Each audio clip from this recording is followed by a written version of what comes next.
Obama quietly builds ties with Muslim Brotherhood. Backdoor talks with movement vowing end of West rule of Islam. Barack Obama.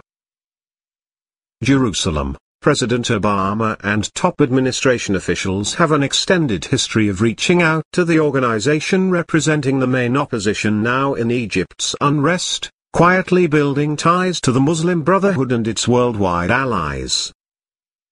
Even today, as throngs are flooding the streets of Egyptian cities targeting the regime of President Hosni Mubarak, a key U.S. ally in the Middle East, the White House seemingly has been championing the protests.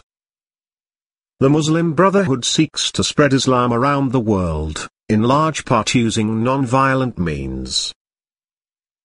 Hamas and al-qaeda are violent Brotherhood offshoots. Muslim Brotherhood members reportedly were invited to attend President Obama's 2009 address to the Muslim world from Cairo.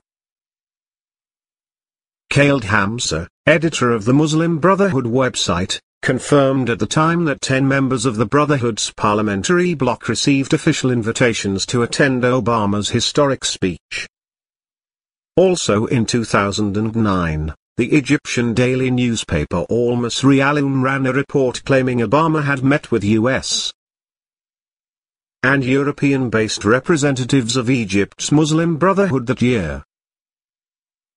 According to the report, the Brotherhood members requested that news of the meeting not be publicized. They expressed to Obama their support for democracy and the war on terror.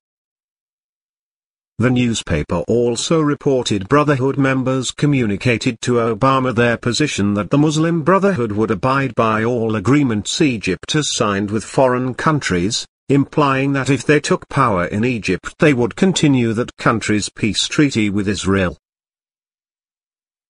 Besides contact with the Muslim Brotherhood itself, there have been multiple reports the past 2 years of behind-the-scenes contact with Hamas, which was founded as an offshoot of the Muslim Brotherhood. Hamas maintains a close alliance with the Brotherhood. In fact, the Brotherhood's new leader, Mohammed Baidi, serves as a de facto lead spiritual guide for Hamas. Multiple top leaders of Hamas in Gaza claimed to WND several times they passed messages to Obama through dignitaries who visited the Gaza Strip, including Jimmy Carter and Sen. John Kerry, both of whom have a close relationship with the White House. Kerry, for example, reportedly accepted a letter for Obama from Hamas leaders in Gaza during a February 2009 visit to UN installations in the coastal territory. Karen Abuzaid, the UN Relief Agency chief in Gaza, told the BBC the Hamas letter had been received by his agency and passed on to an unnamed American official. In November 2008, WND first quoted Hamas officials stating they would be sending a letter to Obama.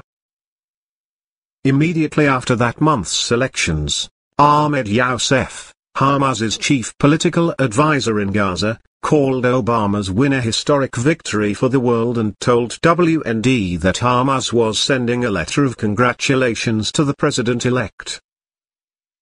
Obama ties to Brotherhood's U.S. allies. It is not just Obama's reported contacts with the Muslim Brotherhood and the group's allies in the Middle East that have raised questions. The Obama administration also has evidenced a working relationship with several U.S. based Islamist organizations that are listed by the Brotherhood as like-minded organizations. One such group is the Islamic Society of North America, or ISNA, a radical Muslim group that was an unindicted co-conspirator in a scheme to raise money for Hamas. ISNA was named in a May 1991 Muslim Brotherhood document, an explanatory memorandum on the general strategic goal for the group in North America, as one of the Brotherhood's like-minded organizations of our friends who shared the common goal of transforming countries into Muslim nations. The White House relationship with the ISNA began even before Obama took office. 1 week before the presidential inauguration, Saeed Said, National Director of the ISNA Office for Interfaith and Community Alliances, was part of a delegation that met with the directors of Obama's transition team.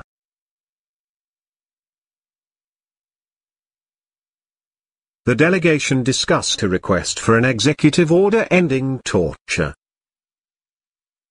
ISNA President Ingrid Mattson represented American Muslims at Obama's inauguration, where she offered a prayer during the televised event. Mattson also has represented ISNA at Obama's annual Ramadan dinners, including the last such event in which Obama announced support for the rights of Muslims to build an Islamic cultural center and mosque 2 blocks from the site of the 9/11 attacks. In June 2009, Obama's top aide, Valerie Jarrett, invited Mattson to work on the White House Council on Women and Girls, which Jarrett leads. That July, the Justice Department sponsored an information booth at an ISNA bazaar in Washington, D.C. Also that month, Jarrett addressed ISNA's 46th annual convention. According to the White House, Jarrett attended as part of Obama's outreach to Muslims. It was an ISNA-sponsored event that held a February 2010 question and answer session with Obama's top advisor on counterterrorism, John Brennan, who came under fire for controversial remarks he made at that session, which was addressed to Muslim law students at New York University. Another Muslim Brotherhood like-minded organization that was welcome at the White House was the Council on American-Islamic Relations, or CAIR. Egypt blames White House for fomenting uprising. Meanwhile, tens of thousands of Egyptian protesters today thronged Cairo's Tahrir Square ahead of a million-man march protest due to take place later in the day to mark 7 days of anti-government demonstrations in the country. WND quoted a senior Egyptian diplomat stating the Egyptian government suspects elements of the current uprising there, particularly political aspects, are being coordinated with the U.S. State Department and Obama administration. The senior Egyptian diplomat told WND the Mubarak regime suspects the U.S. has been aiding protest planning by Mohammed el-Barad, who is seen as one of the main opposition leaders in Cairo. El-Barad, former International Atomic Energy Agency chief, has reinvented himself as a campaigner for reform in Egypt. He is a candidate for this year's scheduled presidential elections. El-Barad arrived in Cairo just after last week's protests began and is reportedly being confined to his home by Egyptian security forces. He is seen as an ally of the Muslim Brotherhood. This past weekend, the London Telegraph reported the U.S. Embassy in Cairo in 2008 helped a young dissident attend a U.S. sponsored summit for activists in New York, while working to keep his identity secret from Egyptian state police. The Telegraph would not identify the dissident, but said he was involved in helping to stir the current protests. The report claimed the dissident told the U.S.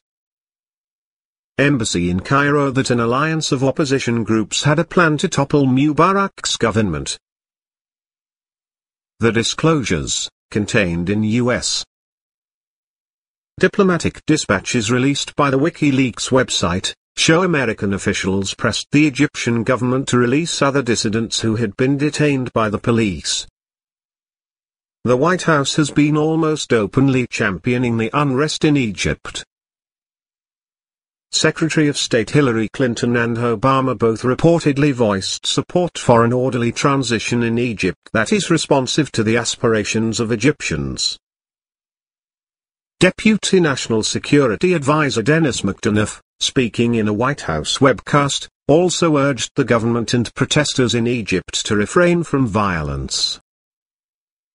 Egyptian officials speaking to WND, however, warned the Muslim Brotherhood has the most to gain from any political reform. Worldwide Islamist Revolution. The Obama administration's support for the unrest is strikingly reminiscent of Jimmy Carter's support of the Islamic Revolution in Iran in 1979, which marked the birth of modern Islamist expansion now seemingly sweeping the Mideast. In fact, some Muslim clerics already are calling the riots in Egypt simply an extension of 1979's Islamist conquests. 31 years after the victory of the Islamic Republic, we are faced with the obvious fact that these movements are the aftershocks of the Islamic Revolution, said Iranian cleric Ayatollah Ahmad Khatami, as reported by Iran's Radio Zamani. The fate of those who challenge our religion is destruction. Speaking of media and government leaders, Khatami added, they want to highlight the labor, liberal and democratic issues, but the most important issue, which is the religious streak of these protests, is being denied. The leader of Jordan's Muslim Brotherhood, Hammam Saeed, warned that the unrest in Egypt will spread across the Mideast until Arabs succeed at toppling leaders allied with the United States. The Americans and Obama must be losing sleep over the popular revolt in Egypt, Saeed said at a sympathy protest held outside the Egyptian embassy in Amman.